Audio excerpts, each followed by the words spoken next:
బ్రహ్మర్షి పితామహ పత్రిజీ గారికి ఆత్మ ప్రణామములు, వంశీ మాస్టర్ గారికి ఆత్మ ప్రణామములు, గీతాచార్యులైన శ్రీకృష్ణ పరమాత్మకి ఆత్మ ప్రణామములు, అర్జునుల వారికి ఆత్మ ప్రణామములు, వేద వ్యాస భగవాన్ల వారికి ఆత్మ ప్రణామములు, విఘ్నేశ్వర్ల వారికి ఆత్మ ప్రణామములు, గీతామాతకు ఆత్మ ప్రణామములు, గీతను ఉద్ధరించిన మహానుభావులందరికీ హృదయపూర్వక పాదాభివందనాలు, కృతజ్ఞతలు.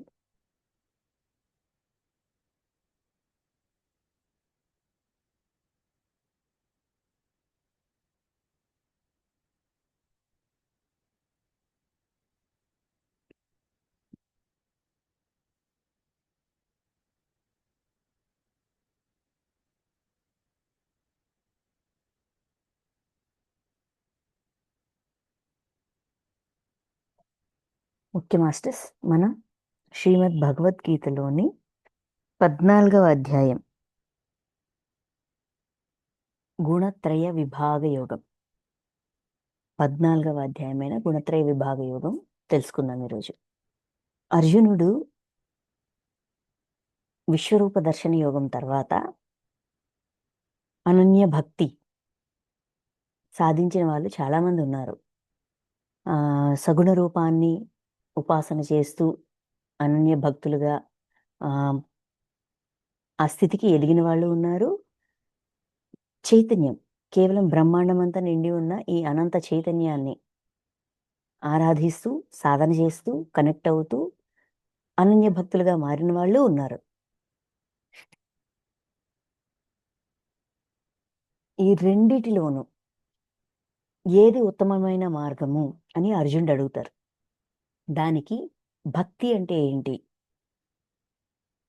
దైవం పట్ల భక్తి అంటాం కదా, భక్తి అంటే ఏంటి, మన కోణం కాదు పరమాత్మ కోణంలో భక్తి అంటే ఏంటి అనేది ఎక్స్ప్లెయిన్ చేస్తారు. అలా మనలో భక్తి విశ్వాసాన్ని, దైవం పట్ల విశ్వాసాన్ని నింపుకోవాలన్నా, ఆ అనన్య భక్తి అనే స్థితికి వెళ్ళాలన్నా మన గురించి మనకి తెలియాల. మనమేంటి, మన మూలమేంటి, ఈ విశ్వాసాన్ని ఎంతవరకు నింపుకుంటే సరిపోతుంది, ఎంత లోతుల్లోకి ఈ విశ్వాసాన్ని పొందుపరచాలి అనేది క్షేత్రజ్ఞ విభాగ యోగంలో స్థూల శరీరము, చైతన్యము అన్నింటినీ కూడా క్షేత్రం కింద చెప్తూ క్షేత్రజ్ఞుడు, ఆత్మని ద్రష్ట అని క్షేత్రజ్ఞుడని వివరిస్తూ ఈ క్షేత్రజ్ఞుడు అంటే మనం నేర్చుకున్న ప్రతిదీ, మనకి భగవంతుడి పట్ల ఉన్న విశ్వాసం కూడా క్షేత్రజ్ఞుడి వరకు వెళ్ళాల. అదంతా జీవాత్మగా ఉంటూ మనం భగవంతుడిచ్చిన ఈ ఈ ఈ సదుపాయాలు ఏంటంటే పంచభూతాలు, శరీరము, భావనలు, వికారాలు, అహంకారము, మనస్సు, ఇంద్రియ గ్రాహ్య శక్తి, ఇంద్రియాలు, వీటన్నిటి యొక్క సహాయంతో, శరీరం యొక్క సహాయంతో మనం చైతన్యంగా మారుతూ ఆ చైతన్యాన్ని విస్తృతం చేసుకుంటూ, ఆ చైతన్యంగా మారుతూ ఏ జ్ఞానాన్ని అయితే మనం నేర్చుకుంటామో, ఏ విశ్వాసాన్ని అయితే మనం భగవంతుడి మీద పెంచుకుంటామో, పరమాత్మ అంటే ఏంటో అవగాహన తెచ్చుకుంటూ ఇదంతా కూడా ఆత్మలో స్థాపన చేస్తూ ఆత్మగా శరీరంతో ఉంటూ ఆత్మగా జీవించడం అనేది కూడా నేర్చుకోవాలి అని చెప్తారు. అంటే ఎప్పుడైతే మనకి భగవంతుడి మీద విశ్వాసం వస్తుందో ఆయన మనమేంటి అనేది మనకి నేర్పించగలుగుతారు. ఎందుకంటే అప్పుడు మనం వినడానికి రెడీగా ఉంటాం. చెప్పడానికి దైవం ఎప్పుడూ రెడీగానే ఉంటుంది. నేర్పించడానికి, వెన్నుతట్టి ముందుకు నడిపించడానికి, చెయ్యి పట్టుకొని కోరుకున్న స్థితికి, కోరుకున్న గమ్యాన్ని చేర్చడానికి దైవం ఎప్పుడూ రెడీగా ఉంటుంది. అయితే వినడానికి మనం ఎప్పుడు రెడీగా ఉంటామంటే మనకి ఆ దైవం మీద అనన్య భక్తి వచ్చినప్పుడు. అంటే నమ్మకం, విశ్వాసం, దృఢమైన విశ్వాసం, నిష్కామ భక్తి, ఇలాగా మెల్లమెల్లగా అంచెలంచెలుగా మన విశ్వాసాన్ని మనం పెంచుకుంటూ వెళ్ళినప్పుడు ఇంకా అన్యమంటూ లేదు. అనన్యం అంటే ఏంటి, అన్యం అంటే ఇంక వేరేదంటూ ఏమీ లేదయ్యా, నువ్వు తప్ప ఈ సృష్టిలో వేరేదంటూ ఏమీ లేదు అన్నంత దృఢమైన విశ్వాసం మనకి ఏర్పడినప్పుడు ఆయన ఇచ్చే జ్ఞానాన్ని, ఆయన నేర్పించే సత్యాన్ని, ఈ విశ్వానికి సంబంధించిన జ్ఞానాన్ని, చైతన్యానికి సంబంధించిన జ్ఞానాన్ని, మన మూలానికి సంబంధించిన జ్ఞానాన్ని, మనమేమిటో అనే జ్ఞానాన్ని, ఇదంతా కూడా మనం అవగాహన చేసుకోగలుగుతాం, అర్థం చేసుకోగలుగుతాం. ఓకే. ఇదా? ఓకే. అర్థమైంది. సరే ఇప్పుడు నేనిలా ఉన్నాను. దీనికి అర్థమైంది. ఇలాగా మనకి ఆయన నేర్పించే కొద్దీ మనకు డౌట్స్ వస్తుంటాయి. మనం అడుగుతుంటాం. ఆయన చెప్తుంటారు. ఈ విధంగా మనం ఇంకొంచెం ముందుకి ఎదగాలి. భక్తితో మొదలయ్యి జ్ఞానంగా మారుతూ ఉండాలి. జ్ఞాని యొక్క లక్షణాలు చెప్పారు. క్షేత్రం అంటే ఏంటో చెప్పారు. క్షేత్రజ్ఞుడు అంటే ఏంటో చెప్పారు. జ్ఞేయం అంటే ఏంటో చెప్పారు. క్షేత్రజ్ఞుల మధ్యన సంబంధం ఏంటి అని చెప్తూ ఈ విధమైన అవగాహనకి రావాలి. అనన్య భక్తి నుంచి ఇటువంటి అవగాహనకి సాధకుడు రావాలి. సరే వచ్చాడు. ఇప్పుడేంటి? మనకి క్షేత్రజ్ఞ విభాగంలో ఆఖరిగా అంటారు. ఈ క్షేత్రము, క్షేత్రజ్ఞుడు మధ్యలో ఉన్న అంతరం, ఆ డిఫరెన్స్ ఏంటి? కనెక్టివిటీ ఏంటి? 2 తెలుసుకున్నవాడు కార్యసహిత ప్రకృతి నుండి విముక్తులగుటకు ఉపాయములు జ్ఞాననేత్రం ద్వారా ఎరింగిన మహాత్ములు పరమగతి పొందుతారు. ఈ ప్రకృతి కార్యసహిత ప్రకృతి అంటే మనం ఒక కార్యం అనేది ఈ ప్రకృతి నుంచి ఉత్పన్నమవుతుంది. దీని వెనక అంటే దాంట్లో ఇరుక్కుపోకుండా అలాగని ఆగిపోకుండా దాని యొక్క కారణాలని తెలుసుకుంటూ ఆ జ్ఞానాన్ని డెవలప్ చేసుకున్నవాడు చక్కగా పరమగతిని పొందుతారు. ఇంకా లోతుల్లోకి వెళ్ళి ఇక్కడ పరము అంటే సూక్ష్మమైనది. అంటే మన వరకు ఏంటి ఈ బయట కనిపించే ఈ బాహ్య ప్రపంచమే సమస్తం. కానీ ఈ బాహ్య ప్రపంచంకి ఈ బాహ్య ప్రపంచం లోతుల్లోకి వెళ్ళి చూస్తే అసలైన సత్యం అర్థమవుతుంది. అలా ఇంకా లోతుల్లోకి వెళ్ళగలుగుతాం. ఇంకా అవగాహన పెంచుకోగలుగుతాం. మన జ్ఞాన నేత్రాల్ని ఇంకా విప్పాచితం చేసుకోగలుగుతాం. ఇంకా తెలుసుకోవాలని జిజ్ఞాస వస్తుంది. అప్పుడు గుణాలు ఇంకా లోతుల్లోకి వెళ్తే మనకు దొరికేది ఏంటయ్యా అంటే, మనం తెలుసుకోవాల్సింది ఏంటయ్యా అంటే, మన గుణాల గురించి. నేనేంటి? నా ప్రవర్తన ఏంటి? నా ప్రవర్తనకి కారణం ఏంటి? ఇప్పుడు ప్రవర్తన అనేది అందరిది. మనం పరిస్థితికి తగ్గట్టుగాను పరిస్థితి వస్తే ప్రవర్తిస్తున్నాం. దానికి తగ్గట్టుగా ప్రవర్తిస్తున్నామా? దానికి సరియైన ప్రవర్తన ఉందా? సరికాని ప్రవర్తన ఇదంతా తర్వాత. బట్ రియాక్షన్ అంటూ వస్తుంది. ఈ రియాక్షన్ వెనకున్న మూలమేంటి? అది ఎక్స్‌ప్లెయిన్ చేస్తారు. గుణత్రయ విభాగ యోగంలోన. ఇక్కడ భగవాను వాచే అంటే అర్జునుడు అడిగిన ఆ ప్రశ్నకి ఒకటి భక్తి, 2 క్షేత్రజ్ఞ విభాగ యోగం, ఇంకోటి ముఖ్యమైనది, అసలైనది దివ్యత్వం. మనం ఒక దైవంగా మారాలి అంటే ఇంకా లోతుల్లోకి వెళ్ళే కొద్దీ మనం పట్టుకోవాల్సింది ఏంటయ్యా అంటే గుణం. లోపల ఏ గుణమైనా ఉంది. దాన్ని సద్గుణంగా, సాత్విక గుణంగా, శుద్ధ సాత్వికంగా, నిర్గుణంగా మార్చేయాల. సో, ఫైనల్ స్టేజ్ పరమగతి అంటే పూర్ణత్వాన్ని సంపాదించుకోవడానికి ఆఖరి మెట్టు ఏంటయ్యా అంటే గుణము. ఏకత్వంలోకి వెళ్ళాలన్నా గుణము. దాని గురించి ఇక్కడ చెప్తారు.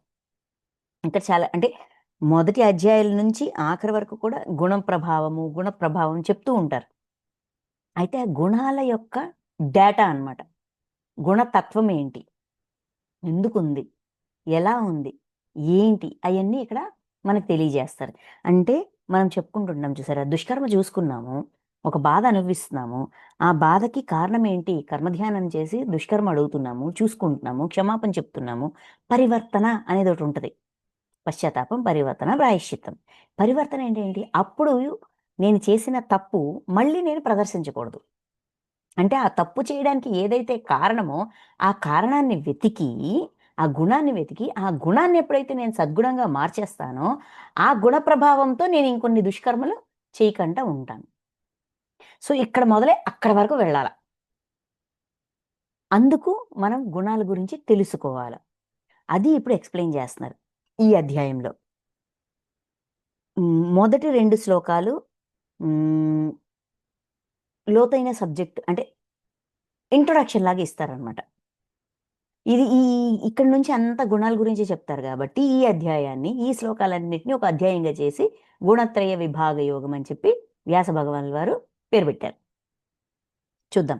మొదటి శ్లోకం 1, 2 ఈ 2 శ్లోకాల్లో శ్రీ భగవాను వాచ, శ్రీ భగవానుడు పలికెను, జ్ఞానములలో అత్యుత్తమమైన పరమ జ్ఞానముని నీకు మరలా తెలుపబోవుచున్నాను. జ్ఞానములలో అత్యుత్తమమైన జ్ఞానం, పరమ జ్ఞానము నీకు మరలా తెలుపబోచున్నాను. పరం, మన యొక్క సూక్ష్మాల్లోకి, మన అంతరంగ లోతుల్లోకి, ఇంకా లోతుల్లోకి, ఇంకా లోతుల్లోకి, ఇంకా లోతుల్లోకి వెళ్ళే కొద్దీ ఏ జ్ఞానం అవసరమో, దేని గురించి తెలుసుకోవాలో దాని గురించి చెప్పబోతున్నాను. ఇక్కడ చూడండి, చిన్నగా మనకు అర్థమయ్యేటట్టుగా చిన్నగా చూసుకోవాలంటే, ఇప్పుడు భూమి ఉంది. భూమి ఉంది. భూమిని పై లేయర్స్ ఒక 10 అడుగుల వరకు తవ్వామనుకోండి. ఆహ్, ఈ ఏంటిది పేపర్లు, ప్లాస్టిక్కు ఇదంతా దాటి మంచి మట్టొస్తది. ఇంకా లోతుల్లోకి తవ్వితే ఇంకో 100 అడుగులు తవ్వాము. రాళ్ళొస్తాయి. ఇంకా 100 అడుగులు తవ్వాం. మధ్యలో నీరొస్తది. నీరు దాటాక రాళ్ళొస్తాయి. రాళ్ళు దాటాక లోపలికెళ్ళే కొద్దీ వేడొస్తది. టెంపరేచర్ భూమి మీద కంటే లోపల టెంపరేచర్ చాలా ఎక్కువగా ఉంటది. అది కూడా ఆ వేడిని తట్టుకొని కూడా ఇంకా లోపలికి వెళ్తే అక్కడ వజ్రాలు, బొగ్గుంటది. బొగ్గుని కూడా దాటి ఇంకా లోపలికి వెళ్తే వజ్రాలు, వైడూర్యాలు ఇలాగా ఏమంటాం ప్రెషియస్ స్టోన్స్, విలువైన రాళ్ళుంటాయి. అంటే లోపలికి వెళ్ళే కొద్దీ విలువ పెరుగుతూ ఉంటుంది. ఇంకా లోతైనది, ఇంకా లోతైనది, ఇంకా లోతైనది, ఇంకా విలువైనది దొరుకుతూ ఉంటుంది. లోపలికి వెళ్ళే కొద్దీ విలువ పెరుగుతది. అదేవిధంగా మనల్ని మనం అన్వేషించుకోవడంలోన ఎంత లోపలికి వెళ్తే అంత మనకి మనం అర్థమవుతాము. అంతగా మనల్ని మనం మార్చుకోగలుగుతాము. అంతగా మన విలువ మనం పెంచుకోగలుగుతాము. అంతగా మన దృష్టిలో మనం నిలబడగలుగుతాం. అంతగా పరమాత్మ ముందు తలెత్తుకొని నిలబడగలుగుతాం. అందుకే ఇంకా సూక్ష్మమైనది. ఆ జ్ఞానము తెలుసుకొని తెలుపబోచున్నాను. మరలా తెలుపబోతున్నాను. ఇంకా అంటే ఇంకా డీటెయిల్, ఇంకా లోతుల్లోకెళ్దాం. ఇంకొంచెం చెప్పుకుందాం. మరి అనన్య భక్తి ద్వారా ఆ స్థితిని పొందాలనుకుంటున్నారు గదా! పరమాత్మ స్థితిని, దైవంతో కనెక్ట్ అయ్యే స్థితిని పొందాలనుకుంటున్నారు గదా! సో, ఇంకొంచెం లోపలికి వెళ్ళాలి. చూడండి, ఆ పరమ జ్ఞానమును తెలుసుకొనిన మునులు ఈ సూక్ష్మ జ్ఞానాన్ని, ఈ పరమైన జ్ఞానాన్ని అణువు, పరమాణువు అంటారు. అణువు అంటే యాటమ్. పరమాణువు అంటే అందులోపల సగభాగం. అంటే ఇంకా సూక్ష్మం, ఇంకా చిన్నది, ఇంకా ఎలక్ట్రాన్ మైక్రోస్కోప్ కూడా కనిపించింది. ఇంకా ఇంకా బాగా జూమ్ చేస్తే గాని కనిపించింది. పరం, ఇంకా సూక్ష్మమైనది. బాహ్యానికి అర్థం కానిది. బాహ్యానికి అగుపడనిది, అర్థం కానిది. అలాగా ఆ పరమ జ్ఞానమును తెలుసుకొనిన మునులు ఎవరైతే దీని గురించి తెలుసుకున్నారో, మునులు మననశీలుండి మునులంటాడు. మునులు అంటారు. మననం, ఇంకా ఏదో ఉంది, ఇంకా తెలుసుకోవాలి, ఇంకా మారాలి, ఇంకా ఉంది, ఇంకా ఇంకా ఏదో ఉంది అనే తపన ఉన్నవాడు సంసార బంధం నుండి విముక్తులై పరమసిద్ధిని పొందిరి. వాడింక సంసార బంధం వాడినేం చేయలేదు. ఎందుకంటే వాడు విషయాన్ని పైనే కాదు, ఇంకా లోతుల్లోకి వెళ్లి చూస్తున్నాడు. అక్కడ మారుస్తున్నాడు. అక్కడున్న మూలాన్ని మార్చడానికి ట్రై చేస్తున్నాడు. కాబట్టి పుట్టుక, గిట్టుక, బాధ, కష్టం ఏమీ ఎఫెక్ట్ ఉండవు. అందుకే పరమగతిని, ఆ పరమాత్మ మార్గం, ఆ ఉన్నతత్వాన్ని చేరుకోగలుగుతారు అని చెప్తూ, ఈ జ్ఞానమును ఆశ్రయించిన వారు నా స్వరూపమునే పొందుదురు. ఎవరైతే ఈ జ్ఞానాన్ని ఆశ్రయిస్తారో అంటే ఆచరణలో పెడతారో, దాన్ని ఆచరిస్తారో నా స్వరూపమునే పొందురు. అంటే పరమాత్మ స్థితికి ఆ దైవంగా మారుతాడు. అట్టి పురుషులు సృష్టి ఆది యందు మరలా జన్మింపరు, ప్రళయకాలంన వ్యధనందరు.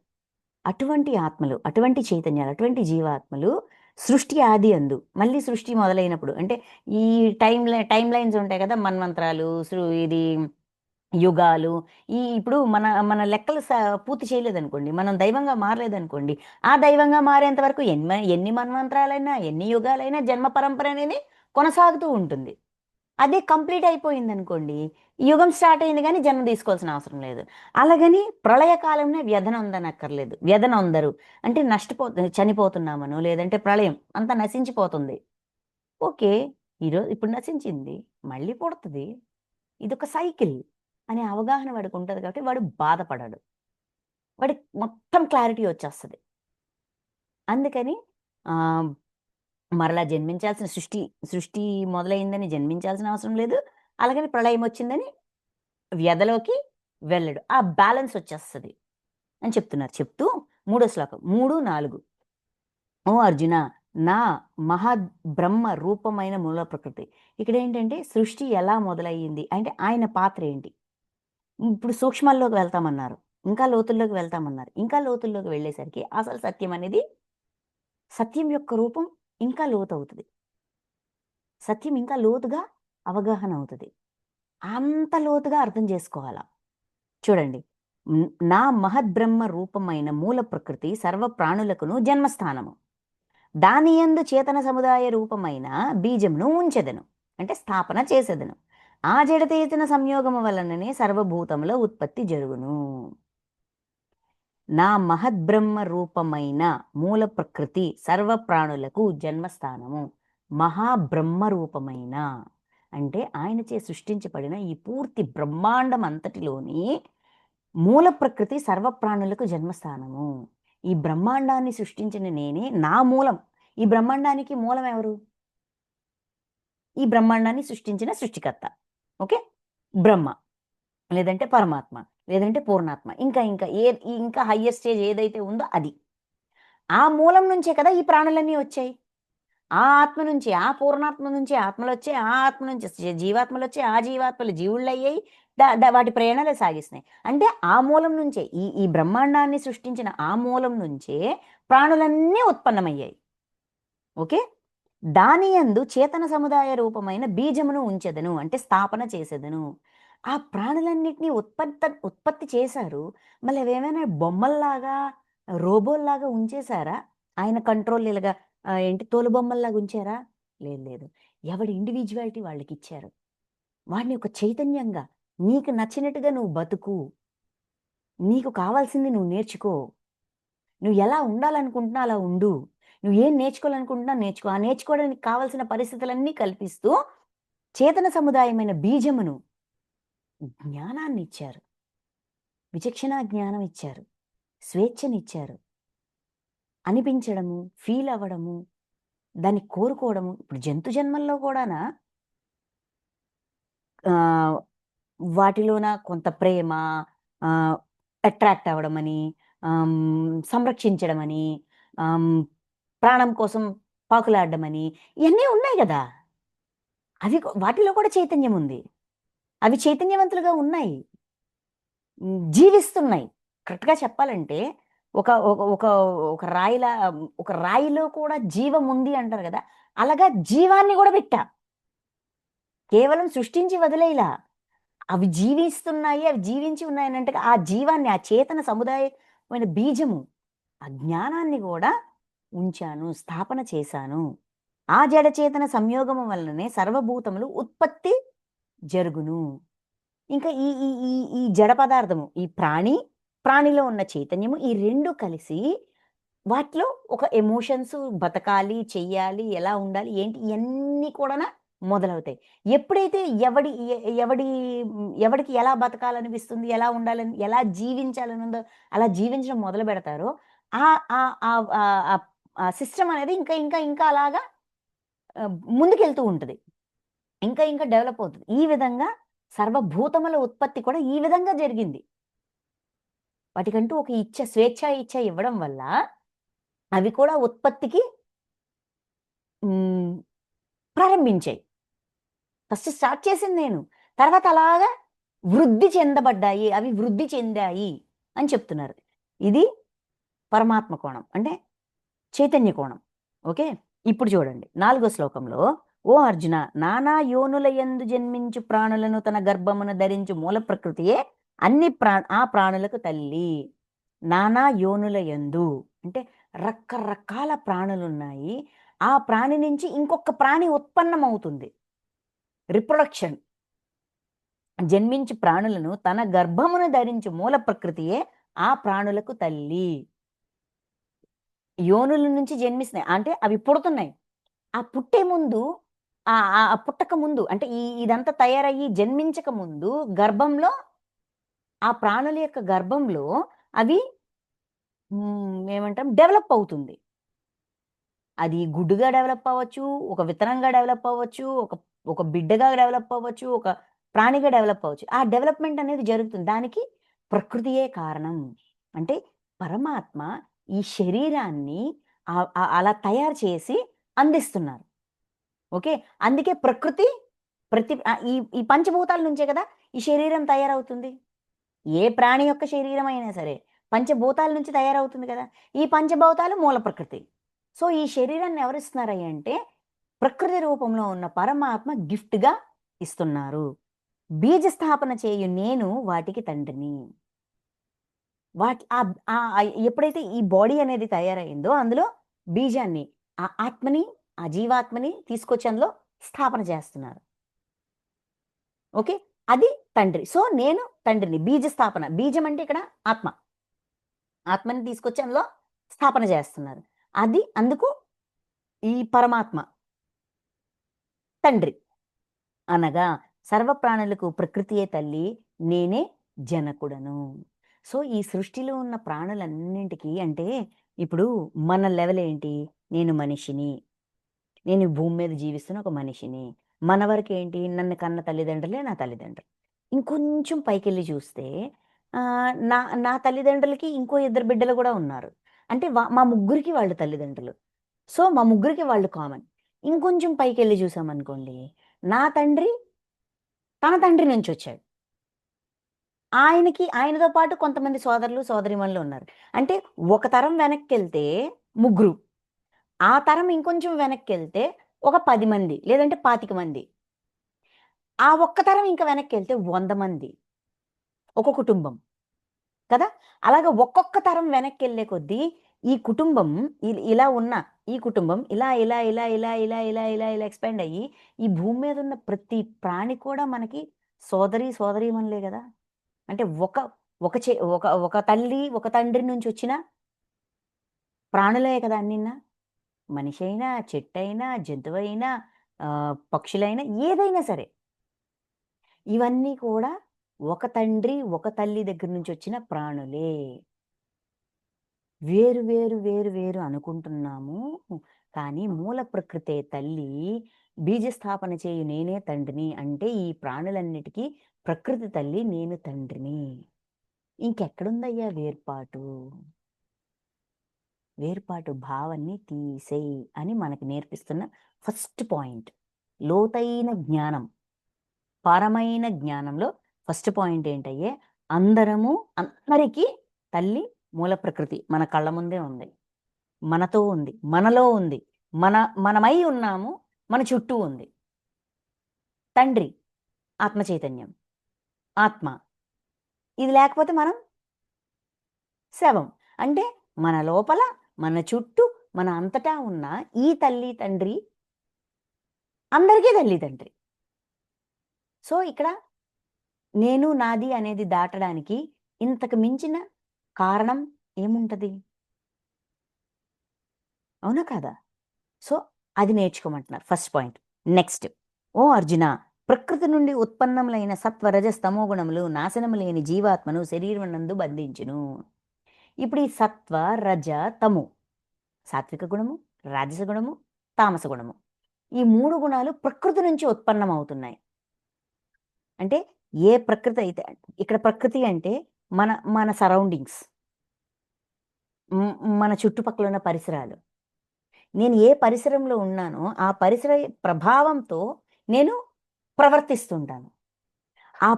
ఆ పరిసరాల యొక్క ప్రభావము నాలో గుణాలను ఉత్పన్నం చేస్తది. ఆ గుణాలు నా జీవాత్మకి కనెక్ట్ అవుతాయి. అంటే మెల్లగా నేను దాన్ని నా జీవాత్మలో ఏమంటాం నింపుతూ ఉంటాను. ఓకే.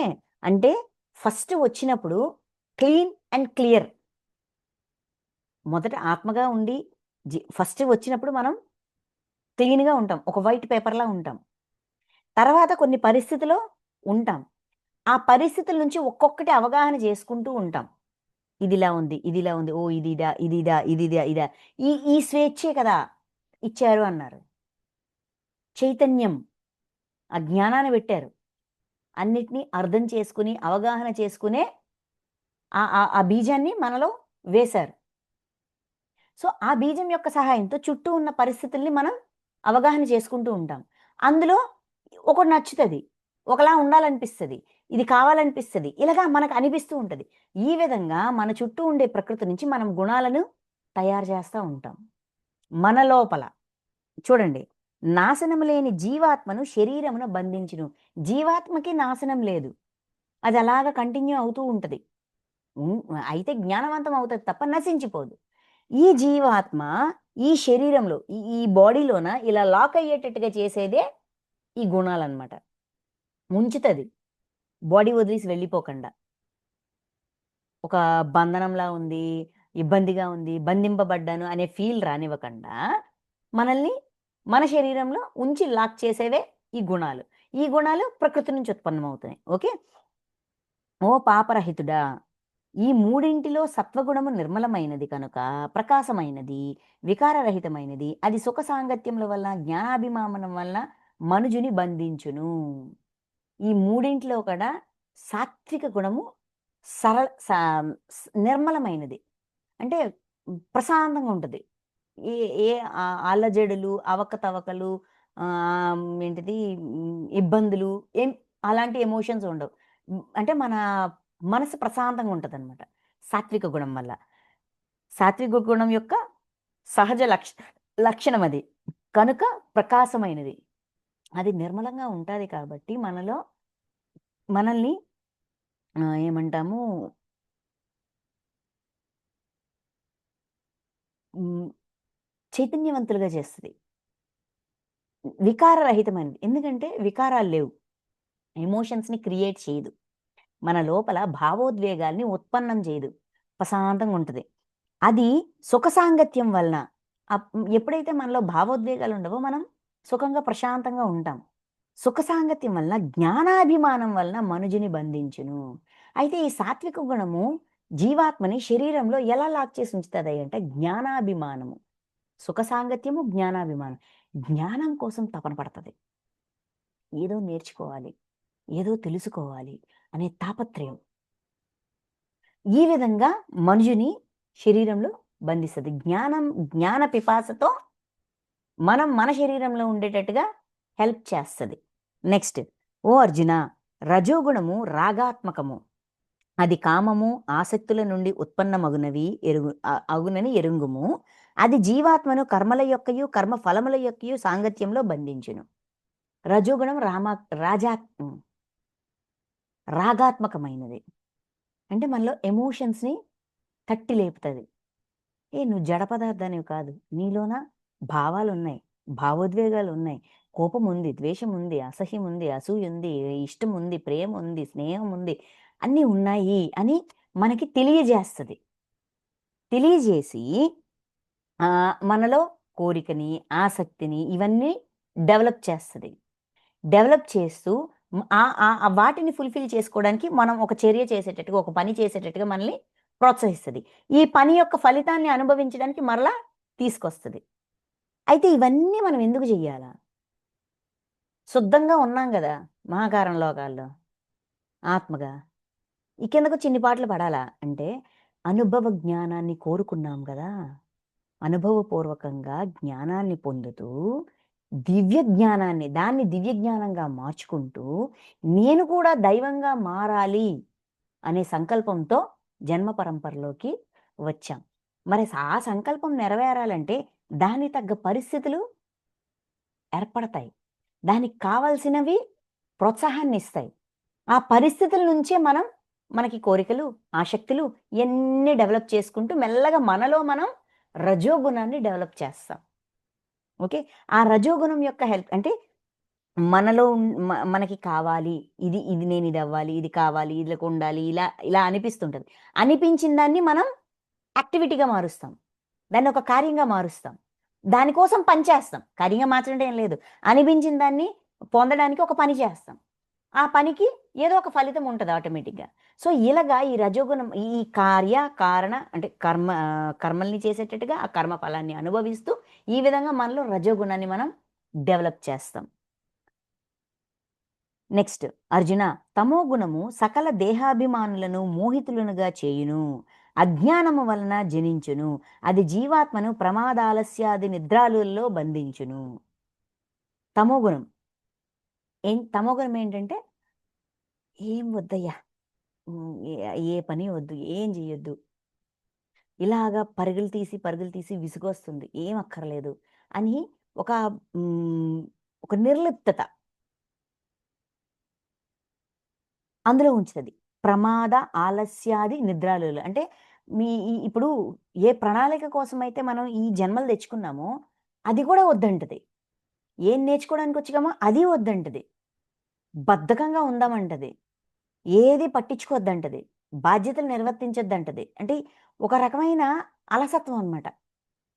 ఆ గుణం అనడం కాదు. మనకలాగ అనిపిస్తుంది అంటే మనం తమో గుణాన్ని మనలో తమో గుణం యొక్క పర్సెంటేజ్‌ని మనలో మనం పెంచుతున్నాం అని అర్థం. ఓకే. ఇది జీవాత్మను. జీవాత్మలో గూడా అంటే ఒక హుషారుగా ఉన్నదాన్ని గూడా ఒక బద్ధకిష్టిగా మార్చేస్తది. జీవాత్మను ప్రమాదాలస్యాదులలో బంధించును. అలాగా ఈ శరీరంలో మనం ఇలా లాకై మన జీవాత్మ ఉండడానికి అబ్బా! ఇలాగే హాయిగుంది. ఏ పని జేయొద్దు. దేనికోసం పరుగులు తీయొద్దు. ఇలా ఉందాము. ఆ! బాధ్యతలు ఎవడో చూసుకుంటాడులే అని ఇలా అనిపిస్తుంది. అలాగా జీవాత్మను బంధిస్తదనమాట. ఏంటిది? తమోగుణం. నెక్స్ట్ సత్వగుణము జీవుని సుఖములలో నిమగ్నము చేయును. రజోగుణము కర్మలయందు నిమగ్నునిగా చేయును. తమోగుణము జ్ఞానమును కప్పివేసి ప్రమాదాదులలోను ముంచివేయును. ఇప్పుడు మనకి సుఖంగా ఉండాలనిపిస్తుంది. జ్ఞానం పొందుతూ, తెలుసుకుంటూ, దాన్ని ఆచరిస్తూ ఒక ఒక రకమైన ప్రశాంతత, సుఖంగా ఉండాలంటుంది అనిపిస్తుంది. అయితే అది సాత్విక గుణం యొక్క ప్రభావం. మనలో మనం తయారు చేసిన సాత్విక గుణం యొక్క ప్రభావము. నెక్స్ట్ రజోగుణము కర్మల యందు నిమగ్నునిగా చేయును. రజోగుణం ఏం చేస్తది?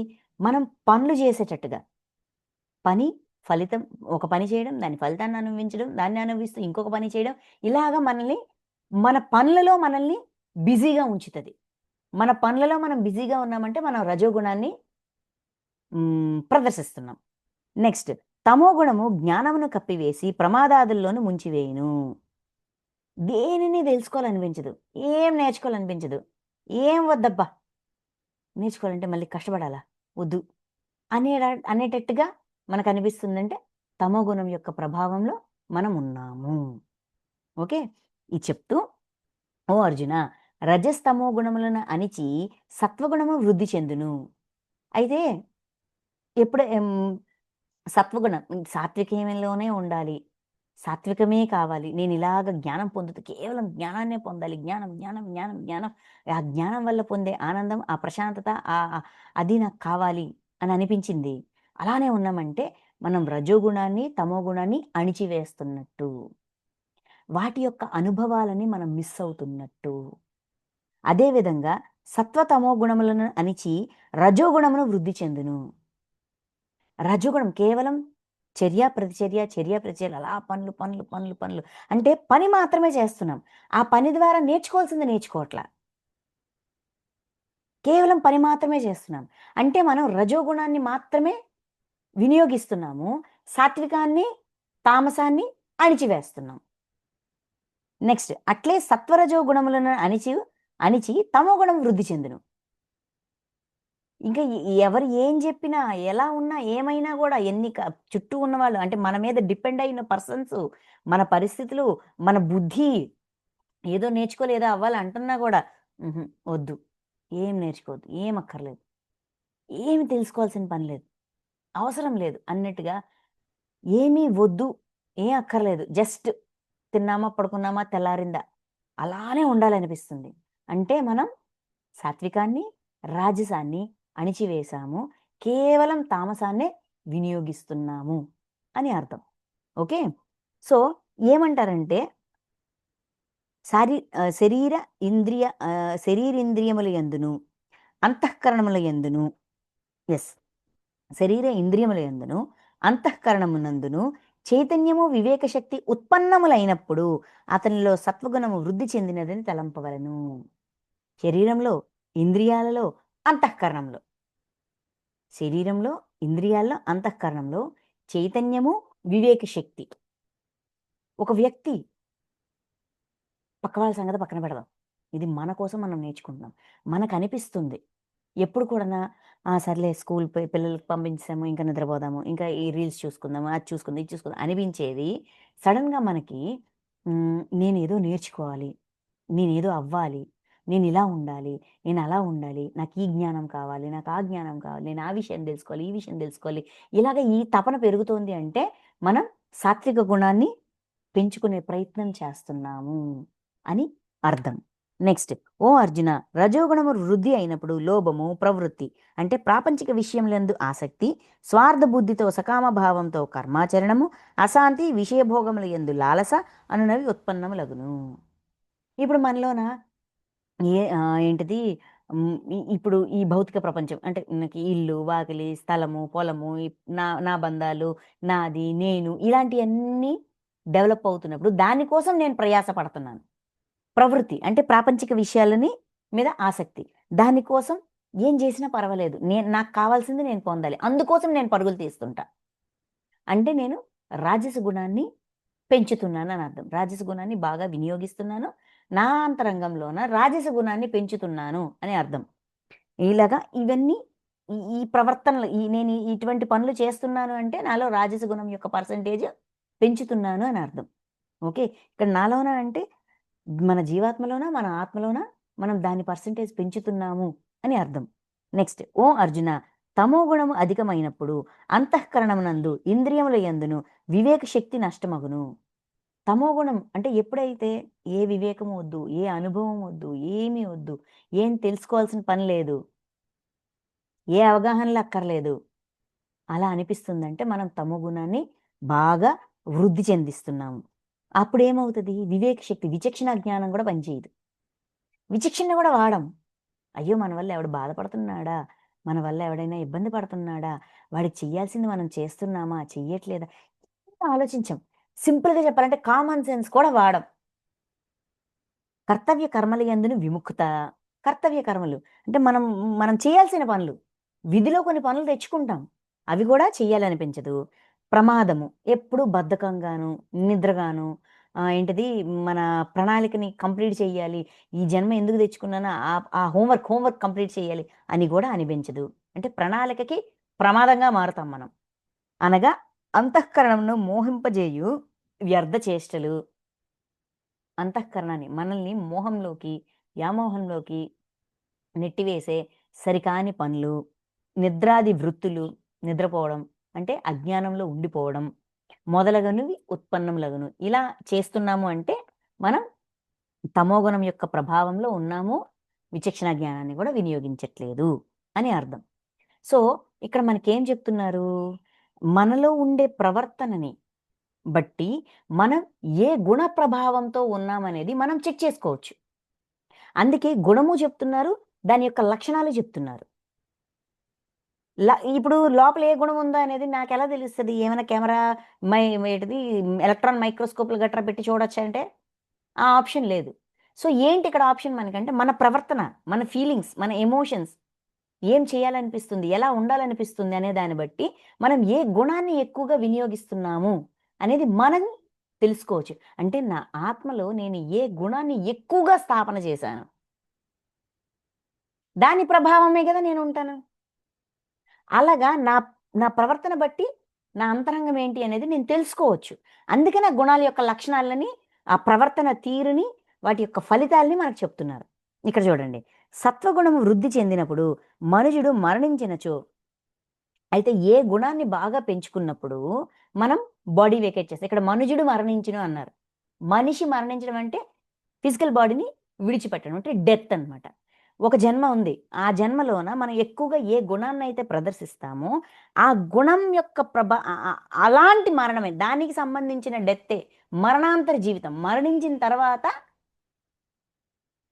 మన ప్రయాణం కూడా మనం ఏ గుణాన్నైతే ఆ జన్మలో మనం ఏ గుణాన్నైతే బాగా ఆచరించాము, బాగా ఉపయోగించాము, బాగా పెంపొందించుకున్నాము, మనం మరణించిన తర్వాత మన జీవితం కూడా దాని ఆధారంగానే ఉంటది. అది చెప్తున్నారు. సత్వగుణము వృద్ధి చెందినప్పుడు మనుజుడు మరణించినచో అతడు ఉత్తమ కర్మలను ఆచరించి వారు చేరడి నిర్మలమైన స్వర్గాది దివ్యలోకములను పొందును. జీవించినప్పుడు సత్వగుణంలో ఎక్కువగా జీవించాం. ఆ జన్మలో ఎక్కువ పర్సెంటేజ్ సాత్వికాన్నే, అంటే జ్ఞానాన్ని పొందడం, సౌమ్యంగా ఉండడం, నిర్మలంగా ఉండడం, ఎవరి జోలికి వెళ్ళకపోవడం, నా పనేదో నాది అన్నట్టుగా ఉండడం, జ్ఞానం పొందడం కోసమే పరితపించడం. ఇటువంటి విధంగా ఒక జన్మ గడిచింది. అప్పుడు ఆ జన్మ తర్వాత మరణాంతర జీవితం ఏ విధంగా ఉంటదంటే, ఉత్తమ కర్మలు, మంచి పనులు చేసేవాళ్ళు ఏ స్వర్గాది లోకాలకి, స్వర్గము అండ్ ఏ లోకాలకి వెళ్తారో, ఈ సాత్విక గుణంలో ఉన్నవాళ్ళు కూడా ఆ లోకాలకే వెళ్తారు. మరణించిన తర్వాత ప్రయాణం అటువైపు ఉంటది.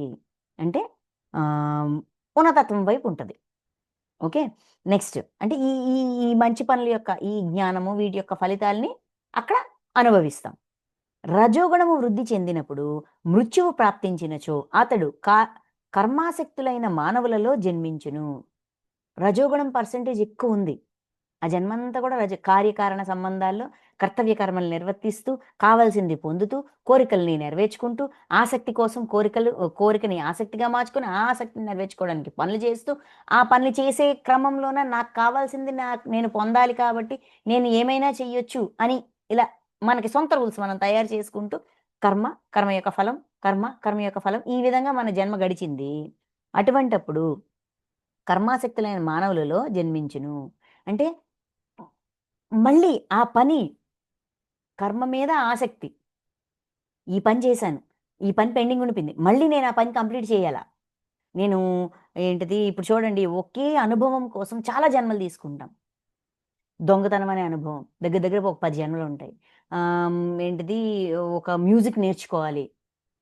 ఒక ఇన్‌స్ట్రుమెంట్ నేర్చుకోవాలి. ఒక ఫ్లూట్ నేర్చుకోవాలి. లేదంటే సంగీత సరళి స్వరాలు ఇలాగ రాగాలు ఇవన్నీ నేర్చుకోవాలి. ఒక జన్మలో నేర్చుకున్నాం. కంప్లీట్ అవ్వలా. మళ్ళీ దాని కోసం ఇంకో జన్మ తీసుకుంటాం. అలాగా ఏ కర్మ మీద మనకి ఆసక్తి ఉందో, ఏ పని చేయడం మీద మనకి ఆసక్తి ఉందో, ఆ పనిని ఫుల్ ఫ్లెడ్జ్డ్‌గా అందులో ఎక్స్‌పర్టైజ్ అయినంత వరకు, దాని మీద మనకి పూర్తి గ్రిప్ వచ్చేంత వరకు, పూర్తి మన ఆసక్తి అంతా ఫుల్‌ఫిల్ అయ్యేంత వరకు, దాని మీద మన కోరిక ఫుల్‌ఫిల్ అయ్యేంత వరకు కూడా దానికోసమే జన్మలు తీసుకుంటాం. వృద్ధి చెందినప్పుడు మృత్యువు ప్రాప్తించును. ఆ కర్మాసక్తులైన మానవులలో జన్మించును.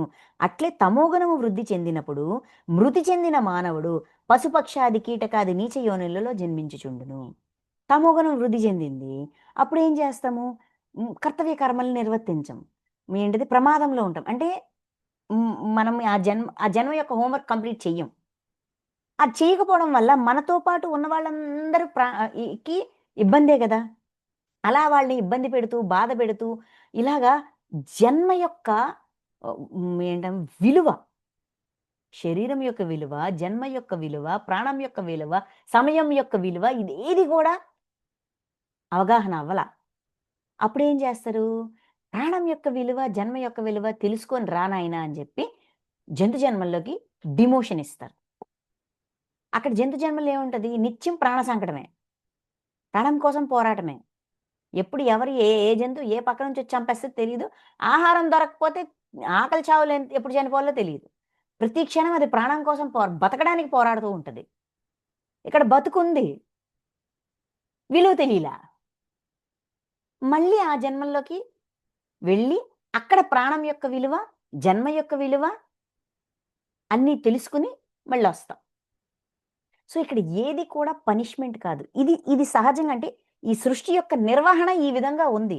అంటే సెల్ఫ్ లెర్నింగ్ అనే బేసిస్ మీదే మొత్తం నిర్మాణమంతా ఉంది. ఒకే సూత్రం సెల్ఫ్ లెర్నింగ్.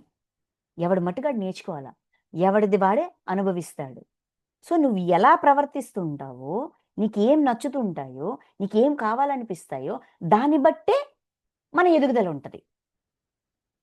ఆ విధంగా ఈ నిర్మాణం ఉంది. సో, మన భావనలు బట్టి, మన ఇష్టాలను బట్టి, మన ప్రవర్తనలు బట్టి, మన ఆలోచనలు బట్టి, మన అవగాహన బట్టే మనలో ఉండే గుణాల యొక్క పర్సెంటేజ్ అనేది డెవలప్ అవుతది. ఓకే. నెక్స్ట్ 16 ఇది చెప్తూ శ్రేష్టములైన కర్మలను ఆచరించటం వలన సాత్విక ఫలము. సాత్విక ఫలం. ఇప్పుడు సాత్విక గుణాన్ని ప్రదర్శిస్తే ఎలాగుంటదయ్యా అని చెప్పారు. ఇప్పుడు సాత్విక గుణాన్ని ప్రదర్శించడం వల్ల ఎటువంటి ఫలితాలొస్తాయి? శ్రేష్టములైన కర్మలను ఆచరించుట వలన సాత్విక ఫలము అనగా సుఖము, జ్ఞానము, వైరాగ్యము మొదలగు నిర్మల ఫలములు కలుగును. శ్రేష్టములైన ఫలములు కర్మలు అంటే మన చేతలు అత్యుత్తమముగా ఉన్నతమైనవిగా ఉంటే దాని యొక్క ఫలితం ఏంటి? సాత్విక ఫలితం. మనకి సుఖము, జ్ఞానము, వైరాగ్యము అనే నిర్మల ఫలితములు పొందుతాము. సుఖాన్ని పొందుతాము, జ్ఞానాన్ని పొందుతాము, వైరాగ్యము. ఏం కావాలి, ఏం వద్దు, దేన్ని పట్టుకోవాలి, దేన్ని వదలాలి అనే విచక్షణ కూడా పనిచేస్తది. రాజస కర్మలకు ఫలము దుఃఖము. ఎప్పుడైతే ఇది కావాలి, అది కావాలంటే ఈ ఒక తాపత్రయం ఉంటది ఏదో పొందడానికి. అది దక్కితే వెరీ గుడ్. దక్కకపోతే దుఃఖం. అంటే అదే కావాలనే ఒక పరుగు తీస్తున్నప్పుడు ఒక తృప్తి ఉండదు. ఆనందం ఉండదు. దుఃఖం. రాజస కర్మల యొక్క ఫలితం దుఃఖం. నెక్స్ట్ తామస కర్మల యొక్క ఫలితము అజ్ఞానము. ఏమీ పొందక, ఏమీ అక్కర్లేదు, ఏమీ వద్దు అన్నట్టుగా సంబంధం లేనట్టు అలా ఉండిపోయామనుకోండి, అజ్ఞానం. ఏం తెలుసుకోలేము. అజ్ఞానం అంటే అదేం శాపం కాదు. తెలీదు ఏమీనా. క్లీన్ స్లేట్‌లాగా ఉండిపోతాం అలాగా. అజ్ఞానం, తెలియనితనం. ఇది ఎటువంటి కర్మలు చేస్తే ఎటువంటి ఫలితాలు. సాత్విక కర్మలు చేస్తే ఇవి ఫలితాలు. రాజస కర్మలు చేస్తే ఇవి ఫలితాలు.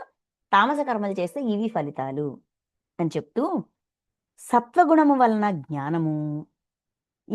ఈ ఫలితాలు ఇక్కడున్న జీవుడు పొందుతాడు. ఇవి ఆత్మలో ఏం అప్‌లోడ్ అవుతది? ఏ గుణం ప్రభావంతో మనం జీవిస్తామో తద్వారా మన ఆత్మలో మనం ఏం పొందుపరుస్తాం? సత్వగుణము వలన జ్ఞానము, రజోగుణం వలన లోభము, తమో గుణం వలన ప్రమాద మోహాదులు, అజ్ఞానము తప్పక ఉత్పన్నములగును. ఈ అనుభవాలు మనం దాచిపెడతాం మన ఆత్మలో. సత్వగుణం వల్ల జ్ఞానము. జ్ఞానాన్ని పొందుపరుస్తూ ఉంటాం. ఏంటి? ధర్మబద్ధమైన జ్ఞానము. రజోగుణం వల్ల లోభము. నేను, నాది అనేది డెవలప్ చేస్తాం. తమోగుణం వల్ల ప్రమాద మోహాదులు, అజ్ఞానము. తెలియనితనము, ఏంటిది, అవసరం లేదులే, పర్వాలేదులే, ఖాతర్లేదులే అనేటట్టు అటువంటి అటువంటి లక్షణాల్ని మన ఆత్మలో మనం పొందుపరుస్తుంటాం. ఉత్పన్నములగుచుండును. అవి తయారవుతా ఉంటాయి. మనం తయారు చేస్తా ఉంటాం. లోపలికి ఏమి ఇంకిస్తున్నాం? ఇవి ఇంకిస్తూ ఉంటాం. నెక్స్ట్ సత్వగుణ స్థితులు స్వర్గాది ఊర్ధ్వలోకములను పోవుదురు. రజోగుణ స్థితులు పురుషులు మధ్య మానవలోకమునందే ఉందురు. తమోగుణ కార్యరూపములైన నిద్ర ప్రమాదాదుల యందును స్థితులైన వారు అధోగతి అనగా కీటక, పశుపక్ష యోనులు, నరకములను పొందుదురు. స్థితంగా ఉన్నాం. సాత్విక గుణంలో స్థితంగా ఉన్నాం. చాలా జన్మలు అలానే బ్యాలెన్స్డ్‌గా ఉన్నాం. అప్పుడేంటి? స్వర్గాది ఊర్ధ్వ లోకాలకు. ఇక్కడ సాత్విక గుణం అంటే ఏంటి? జ్ఞానం పట్ల జిజ్ఞాస. అంటే అభౌతికం పట్ల జిజ్ఞాస. భౌతికం కాదు. అభౌతికం పట్ల జిజ్ఞాస పెంచుకునే కొద్దీ దాని యొక్క మంచి పనులే చేస్తాం గదా! హింసించము. సో, దాని యొక్క ఫలితమైన స్వర్గాది లోకాల్లో నివాసం ఉండడం, ఇంకా ఉన్నతమైన లోకాల్లో నివాసం ఉండడం, జ్ఞానం పొందడం, మళ్ళీ ఆ జ్ఞానం పొందాలనే తపనతో కావాలంటే మళ్ళీ జన్మలు తీసుకుంటాం. ఆ జ్ఞానాన్ని పొందుతూ ఆ మంచి పనులు చేస్తే ఇంకా ఉన్నతమైన లోకాల్లోకి అంటే అప్‌గ్రేడ్ అవుతది. చైతన్యము కొంచెంగా విస్తృతం అవుతూ ఉంటది. రజోగుణ స్థితం. రజోగుణంలో స్థితంగా ఉన్నాం. కొన్ని జన్మలు ఇలానే ఉంటాం. పూర్తిగా రజోగుణంలో ఉంటాం. కొన్ని జన్మలు పూర్తిగా తామసంలో ఉంటాం. కొన్ని జన్మలు పూర్తిగా సాత్వికంలో ఉంటాం. అంటే మన జన్మ పరంపరలో ఈ స్థితులన్నీ ఉన్నాయి. రజోగుణంలో ఉన్నప్పుడేంటి? మానవ లోకంలోనే ఉంటాం. అంటే ఈ జన్మ చక్రంలో జననం, మరణం, జననం, మరణం, జననం, మరణం, ఈ జన్మ చక్రంలో తిరుగుతూ ఉంటాం. ఎందుకంటే ఒకటి నేర్చుకోవాలనుంది. ఒకటి పొందాలనుంది. దాన్ని ఫుల్‌ఫిల్ చేసుకోవడానికి ఒక్కొక్క విషయం నేర్చుకోవడానికి, ఒక్కొక్క అనుభవం పొందడానికి మనకు దానికి 10 జన్మలు పడుతూ ఉన్నప్పుడు, ఆ జన్మ పరంపరలో సైకిల్‌లో ఉంటూ ఉంటాం గదా! తమోగుణ కార్యరూపములైన నిద్ర ప్రమాదాదశలందు స్థితములైన వాడు అధోగతి అనగా కీటక పశుపక్షాది యోనిలందు నరకముల యందు పడుదురు. ఎందుకంటే మనం చుట్టూ ఉన్న వాళ్ళకి పెయిన్ ఇస్తూ ఉంటాము.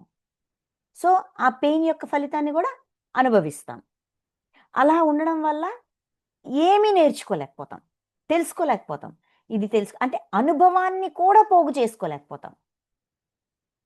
సో ఏం తెలుసుకోలేకపోతాం. ఇలాగా ప్రాణం యొక్క విలువ, జన్మ యొక్క విలువ తెలియక జంతు జన్మల్లోకెళ్ళొచ్చు. మళ్ళీ ఈ పెయిన్ ఇచ్చినందుకు మానవ జన్మల్లోకొచ్చి ఏంటిది కొంచెం బాధాకరమైన జన్మలు తీసుకుంటూ ఉంటాం.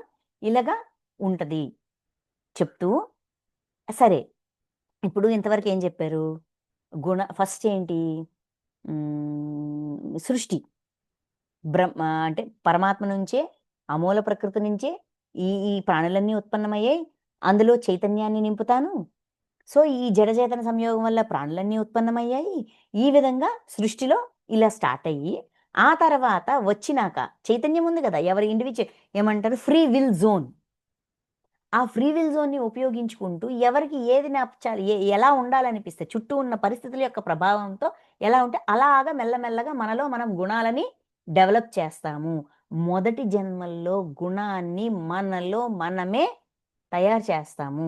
పరిస్థితుల యొక్క ప్రభావంతో. అందులో ఈ గుణం యొక్క లక్షణాలివి, ఈ గుణం యొక్క లక్షణాలివి, ఈ గుణం యొక్క లక్షణాలివి అని చెప్పి డీటెయిల్డ్‌గా ఎక్స్‌ప్లెయిన్ చేశారు. ఈ గుణాన్ని వృద్ధి చెందించామంటే ఈ 2 గుణాల్ని, ఒక గుణాన్ని వృద్ధి చెందించామంటే మిగతా 2 గుణాల్ని అణిచివేశామని అర్థం. అలాగా ఆ డీటెయిల్స్ ఇచ్చారు. ఓకే. సాత్వికం అంటే జ్ఞానం, జ్ఞానం పొందాలనే తపనతో జీవుడు అంటే ఈ శరీరంలో జీవాత్మ ఉంటది. జ్ఞానం పొందాలనే తపనతో. తర్వాత నాకు కావాల్సింది పొందాలి, కర్తవ్య కర్మలు నిర్వర్తించాలని రజోగుణం.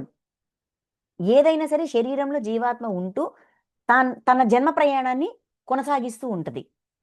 తర్వాత మరణాంతర జీవితం. ఏ గుణంలో స్థితంగా ఉన్నప్పుడు ఆ జన్మలో ఈ గుణంలో ఉంటే తర్వాత మరణాంతర జీవితం ఈ విధంగా ఉంటది. ఆ క్లారిటీ ఇచ్చారు. ఆ తర్వాత గుణాలు యొక్క ఫలితాలు. ఏ గుణాన్ని ప్రదర్శిస్తే ఎటువంటి ఫలితాలొస్తాయి? నెక్స్ట్ జన్మలు ఎలాగుంటాయి? అది కూడా నేర్పించారు. సో ఇలాగా అంటే ఇన్ని జన్మలు నేను ఎందుకు ఎత్తాల్సొచ్చింది? ఏదో 10 జన్మల్లో క్లోజ్ చేయకంట నా అకౌంటు. ఎందుకు ఇంత ప్రయాణం వచ్చింది అంటే, ఏదైతే కోరుకున్నామో దాని ఏదైతే మనం అవ్వాలనుకున్నామో, ఆ అవ్వడానికి మనం ఏదైతే ఇష్టపడ్డామో, ఈ ఈ నాకు ఈ లైఫ్ కావాలి, నాకు ఇది కావాలి, నేను ఇలా ఉండాలి, అలా ఉండాలి అని మన ఇచ్చ వల్ల ఇంత ప్రయాణము జరిగింది. ఇంత లాంగ్ జర్నీ అనేది జరిగింది. సో మూలం ఎక్కడుందయ్యా అంటే గుణాల్లో మూలం ఉంది. మన మూలం గుణాల్లో మనం నిక్షిప్తం చేశాము అని చెప్తూ ఫైనల్‌గా ఏమంటారంటే మనకి క్షేత్రజ్ఞ విభాగంలో ఏం చెప్పారు? ఆత్మగా ఉంటూ, శరీరంతో ఉంటూ ఆత్మగా జీవించడం నేర్చుకో. క్షేత్రజ్ఞ సంయోగం. అలా ఉన్నప్పుడు మనం ఏకత్వంలో ఉంటాం. ప్రతి దాన్ని అంగీకరించగలుగుతాం. ఇది ఎందుకు జరిగిందయ్యా అంటే ఇది సంబంధం. ఇలాగ నాకు బాధ ఎందుకొచ్చిందంటే దానికి నేనే కారణం. ఆనందం ఎందుకొచ్చిందంటే దానికి నేనే కారణం. ఎవడో కారణం కాదు అనే అవగాహనతో జీవించమన్నారు. ఈ గుణాల యొక్క ప్రభావం ఈ గుణాల్లో జీవిస్తూ ఈ విధంగా గుణాల్ని తయారు చేసిన తర్వాత ద్రష్టగా అవ్వాలి. ఆత్మ పరమాత్మని ఉపద్రష్టని, ఆత్మని ద్రష్ట అన్నారు. సాక్షిగా ఉన్నవాడు. గుణముల యందు ప్రవర్తిల్లుచున్నవని తెలుసుకుని దాన్ని డీల్ చేయడం నేర్చుకుంటాడు. కొన్ని జన్మల్లో గుణాల్లో పట్టి కొట్టుకుపోతాం. బట్ తర్వాత ఓకే.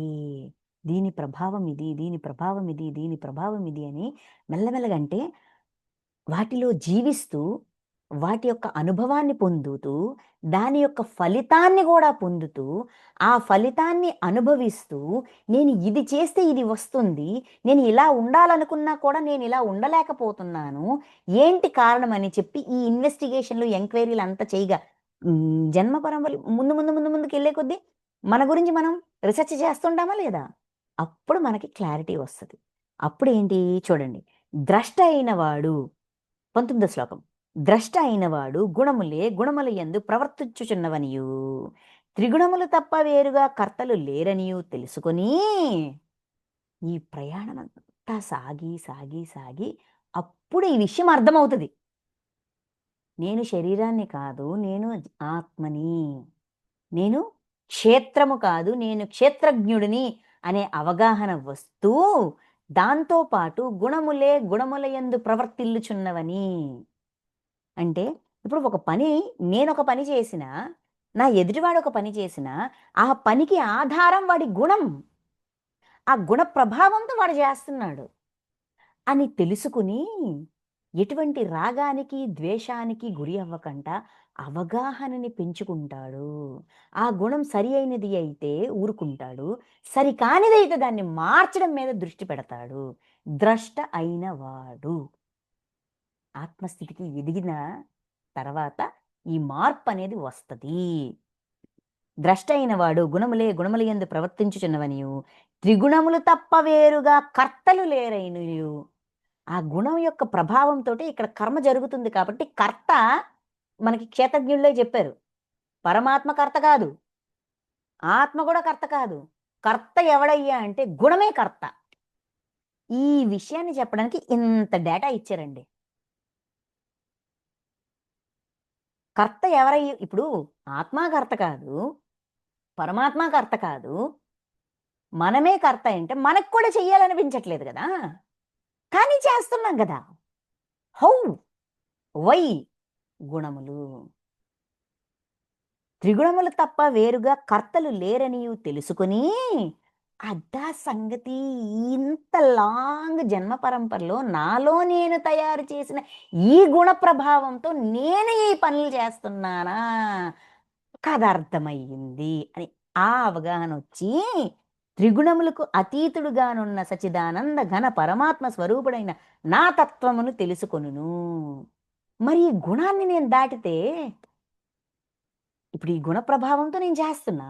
మరి ఆ గుణాన్ని నేను జీరో చేయాలి గదా! అది ఎలా చేయగలనంటే, మళ్ళీ నాకు కనెక్ట్ అవుతాడు.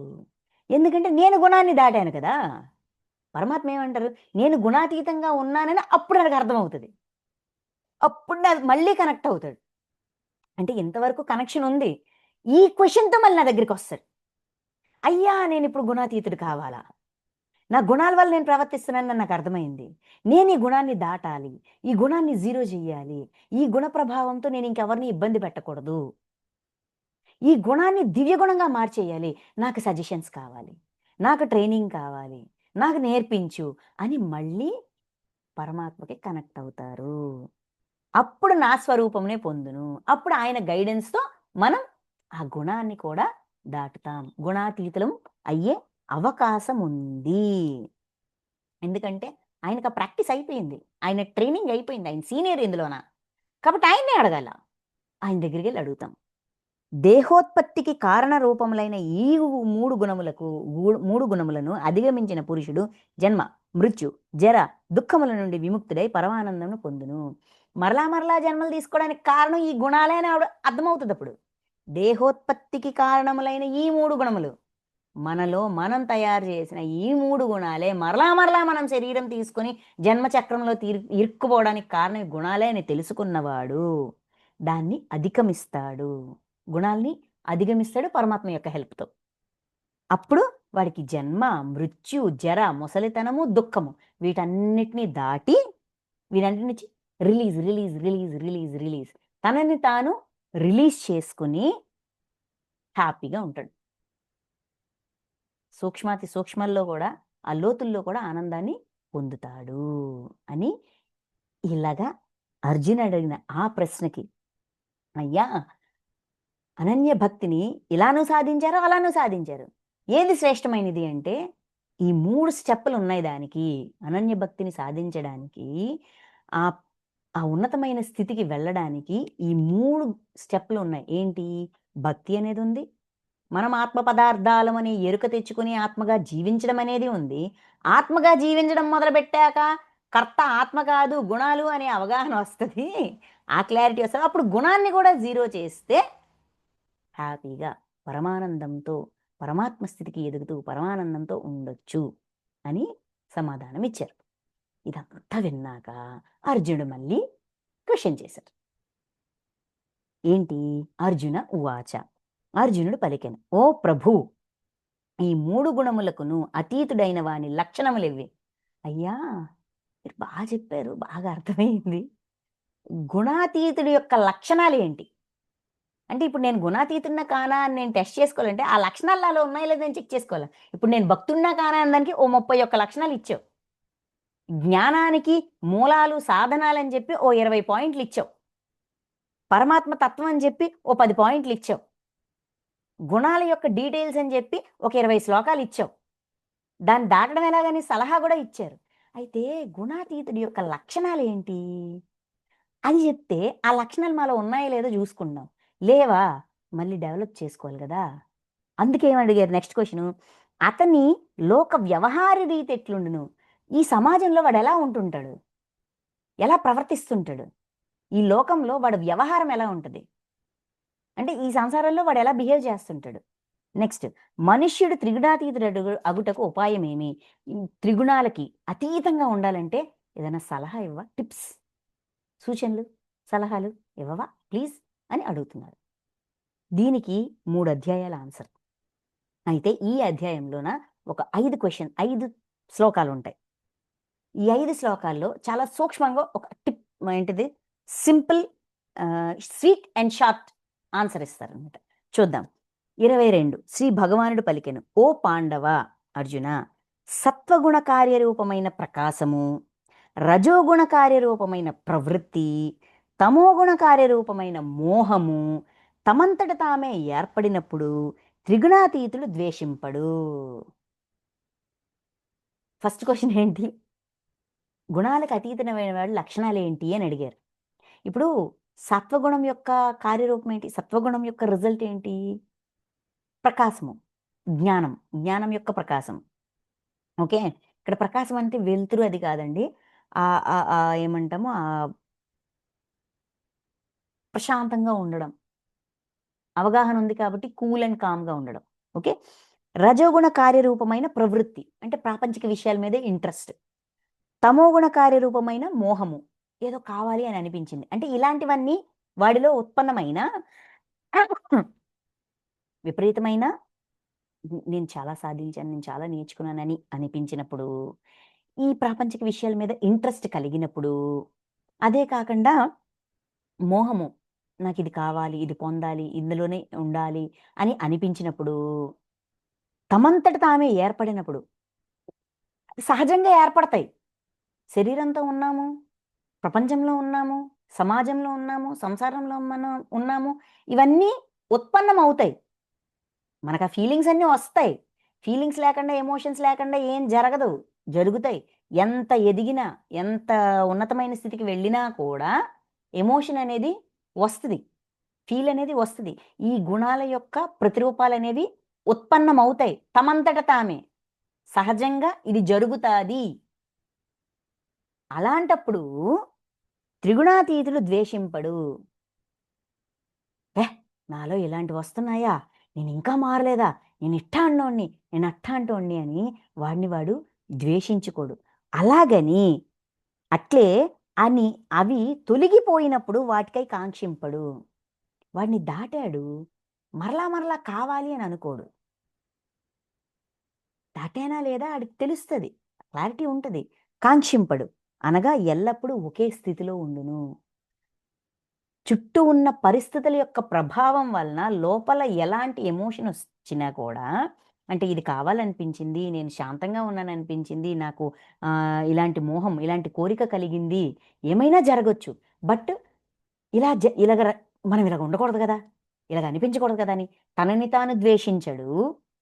ఇదేంటిది అందరికీ అనిపిస్తుంది, నాకెందుకు అనిపించట్లేదని చెప్పి మళ్ళీ కోరి పని కట్టుకొని ఆ ఎమోషన్స్ని తయారు చెయ్యడు. స్థితంగా ఉంటాడు. అవును, ఈ అనుభవం అయిపోయింది కదా, ఇది నేర్చుకున్నాం కదా, ఇట్స్ ఓకే అని అలా స్థితంగా ఉంటాడు. అది లక్షణం. నెక్స్ట్, త్రిగుణములకును వాటి కార్యరూపములైన శరీరేంద్రియాంతఃకరణ వ్యాపారములకును ఏమాత్రము చెలింపక, గుణాలకి చెలించడు. కార్యరూపములైన శరీర, ఇంద్రియ, అంతఃకరణ వ్యాపారములు అంటే ఇంద్రియాలు ఇవన్నీ రియాక్ట్ అవుతుంటాయి గదా! మన ఇంద్రియాలు రియాక్ట్ అవుతాయి. మన శరీరము రియాక్ట్ అవుతాయి. ఇవన్నీ జరిగినప్పుడు కూడా చెలించడు. త్రిగుణాతీతుడు ఉదాసీనుని వలె సాక్షి వలె ఉండును. అంటే తనని తాను వేరుగా ఉంచుకొని, ఇప్పుడు ఈ శరీరంతో జీవుడిని పక్కన బెట్టి, వాడు ఆత్మగా ఉంటూ, ఏయ్! నాకు ఇలాంటి ఎమోషన్స్ అన్నీ క్రియేట్ అవుతున్నాయి. నాలో ఈ పరిస్థితి ఇటువంటి భావనని ఉత్పన్నం చేస్తుంది. ఈ భావనకి కారణం ఏంటి? అని వాడు సాక్షిగా ఉండి, అంటే మూడో వ్యక్తిగా ఉండి తనని తాను గమనిస్తూ ఉంటాడు. తన మీద తానొక కన్నేసి ఉంచుతాడు. ఇంకా చెప్పాలంటే వాడికి వాడే స్పై అయిపోతాడు. సాక్షి వలె ఉంటాడు. ఉండును. గుణములే గుణములయందు ప్రవర్తిల్లుచున్నవని తలంచును. ఓహో! ఆ గుణ ప్రభావము ఇక్కడొస్తుందా? ఈ పరిస్థితి వచ్చినప్పుడు ఆ గుణం యాక్టివేట్ అవుతుందా? ఆ పరిస్థితి వచ్చినప్పుడు ఈ గుణం యాక్టివేట్ అవుతుందా? వీడు ఈ మాట అన్నప్పుడు రజోగుణం వస్తుందా? వాళ్ళు ఒక గురువుగారు వచ్చి మంచి మంచి మంచి మంచి మంచి విషయాలు చెప్తున్నారు. అప్పుడు నాకు ఆనందం వస్తుందంటే జ్ఞానం వల్ల అంటే సాత్విక గుణం వల్ల నాకు ఆనందం వస్తుందా? ఒక వస్తువుని చూసినప్పుడు నాలో కోరిక కలుగుతుంది. అంటే ఈ రజోగుణం ఉత్పన్నమయ్యి నాకు కోరిక కలుగుతుందా? అని వాడిని వాడే గమనిస్తూ ఉంటాడు. ఒక మూడో వ్యక్తిని ఇప్పుడు మనం ఉండి మన పిల్లల్ని, మన భర్తల్ని, మన అత్తమామల్ని గమనిస్తుంటాం చూసారా? అలాగే పక్కోడితో వాడికి సంబంధం లే. వాడిని వాడు గమనించడం ప్రారంభిస్తాడు. ప్రపంచంతో వాడికి సంబంధం లే. ప్రపంచంలో ఎవడెలా ఉన్నాడు, ఏంటి అనేది కూడా. అంటే దృష్టి పక్కవాడి మీద, అందరి మీద తీసేసి వాడి మీద వాడు దృష్టి పెట్టుకుంటాడు. తనకి తానే సాక్షిగా ఉండి, ఏ సిట్యుయేషన్ నాలో ఎలాంటి ఎమోషన్‌ని క్రియేట్ చేస్తుంది? ఇది ఏ గుణం యొక్క ప్రభావము? అంటే అది నా చేత ఆ తప్పుడు పని చేయించడానికి రెడీ అవుతుంది అంటే, అంటే నేనింక దాన్ని ఆ దుర్గుణాన్ని సద్గుణంగా మార్చలేదన్నమాట అని చెక్ చేసుకుంటాడు. గుణములే గుణములయందు ప్రవర్తిల్లుచున్నవని తెలించును. ఈ గుణం యొక్క ప్రభావం ఇలా ఉందన్నమాట. ఈ ఎమోషను ఈ పరిస్థితి నాలో ఈ గుణాన్ని లేపిందన్నమాట అని తెలుసుకుంటాడు. అతడు సచ్చిదానంద ఘన పరమాత్మయందు ఏకీభావ స్థితిలో ఉండును. అప్పుడు వెంటనే పరమాత్మకు కనెక్ట్ అవుతాడు. ఈ సిట్యుయేషన్‌లో నాకిలా అనిపిస్తుంది. దీనికి కారణం ఏంటి? ఈ గుణం ఎందుకు లేచింది పరమాత్మ? ఇంకా బ్యాలెన్స్ ఏమైనా ఉందా? నా ఆత్మలో ఈ గుణం ఉందా? ఏదో ఉందిక్కడ తేడాగా ఉంది. దయచేసి నాకు తెలియజేయి అని హెడ్ ఆఫీస్‌కెళ్ళిపోతారు. రిపోర్టింగ్‌కి. అప్లికేషన్ ఎట్టేస్తారు. ఆ స్థితి నుండి ఎన్నడూ చెలించడు. అంటే లోపలే చెకింగ్ అంతా చేస్తాడు గానీ బయటికి రియాక్షన్ ఇవ్వడు. ఈ చెకింగ్ అంతా కూడా పరిస్థితి యొక్క ప్రభావం ఎలా ఉంది, ఏంటి అనేది లోపలే చెకింగ్ చేసుకుంటాడు. బయటికి రియాక్ట్ అవ్వడు. చెలించడు. అంతా లోపల లోపలే జరిగిపోద్ది. సెల్ఫ్ చెకింగ్, సెల్ఫ్ ఇన్వెస్టిగేషన్ అది జరుగుతా ఉంటది. ఇది లక్షణాలు. గుణాతీతుడి యొక్క లక్షణాలు. నెక్స్ట్ త్రిగుణాతీతుడు స్వస్వరూపమునందే నిరంతరము స్థితుడై ఉండును. స్వస్వరూపము త్రిగుణాలకి అతీతంగా అవ్వాలనుకున్నవాడు, అతీతంగా ఉండాలనుకున్నాడు, స్వస్వరూపమునందే స్థితమై ఉంటాడు. వాడి మీదే వాడికి దృష్టి. అయితే వాడి మీద, లేపోతే వాడి జీవాత్మ మీద, లేపోతే వాడి ఆత్మ మీద, లేపోతే వాడి ప్రవర్తన మీద. ఎప్పుడు వాడి మీదే వాడికి దృష్టి. వాడినే వాడు చెక్ చేసుకుంటా ఉంటాడు. పక్కోడితో అంటే పక్కోడి మీద దృష్టి పెట్టేంత టైం ఆడికుండదు. టైం మొత్తం తన కోసం తానే వెచ్చించుకుంటుంటాడు. అలాగని తన పని చేయడా? తన పని చేసుకుంటూ పోతుంటాడు.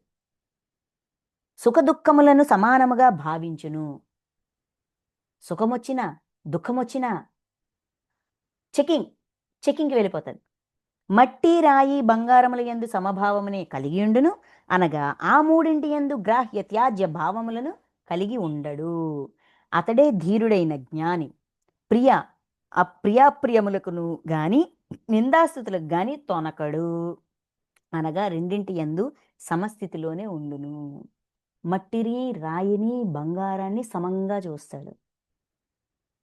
మన దృష్టిలో ఏంటి? ఒకదానికి విలువుంది, ఒకదానికి విలువ లేదు. కానీ గుణాలకి అతీతంగా ఉండాలనుకున్నవాడు, నిరంతరం సెల్ఫ్ చెకింగ్‌లో ఉన్నవాడికి దేని విలువ ఏంటి అనేది క్లారిటీ ఉంటది. ఇది ఒక కోణం. ఇంకొక కోణం ఏంటంటే, ఏ క్లాస్ వాడొచ్చినా సరే, అంటే అవగాహన ఉన్నవాడు, అవగాహన లేనివాడు, అన్ని విషయాలు తెలిసినవాడు, ఈ ఒక విషయంలో ఒక విషయంలో సూపర్ ఎక్స్‌పర్ట్, ఇంకో విషయంలో ఏమీ తెలీదు. ఇలాగ రకరకాల క్లాసెస్, రకరకాల స్టేజెస్ వాళ్ళుంటారు. మన చుట్టూ సమాజంలోన తిట్టేవాడు, పొగిడేవాడు, అర్థం చేసుకున్నవాడు, అర్థం చేసుకోనివాడు, ఎంత బుర్రకథకున్నా అర్థం కానివాడు, ఇలా ఇట్టే చెప్తే అర్థమైనవాడు, మనకి మనతో ప్రేమగా ఉండేవాడు. ఇలాగ రకరకాల స్వభావాలు, రకరకాల క్లాసెస్ వాళ్ళుంటారు. అంటే ఆహ్, జ్ఞానం విషయంలో రకరకాల స్టేజెస్ వాళ్ళుంటారు. ప్రతి ఒక్కడిని యాక్సెప్ట్ చేస్తాడు. వాడి స్థితి ఏంటి అనేది వీడికి అర్థమవుతది. అలాగని వాడిని ఇన్సల్ట్ చేయకంట, హ్యూమిలియేట్ చేయకంట, హ్మ్. ఈ మనకంట హయ్యర్ స్టేజ్‌లో ఉన్నవాళ్ళొచ్చినప్పుడు, అయ్యో! నేను చేతకానిదని మనం ఇన్ఫీరియారిటీలోకి వెళ్ళిపోకుండా, ఎదుటి వాళ్ళని ఇన్ఫీరియర్‌లుగా చూడకంట, సమంగా ఉండగలుగుతాం. యాక్సెప్ట్ చేయగలుగుతాం. యాక్సెప్ట్ చేయడం వాడికి అలవాటయిపోద్ది. అది సహజమైపోతది. ఇట్స్ ఓకే అబ్బా! వాడికి తెలీదు. అందుకే అలా ఉన్నాడు.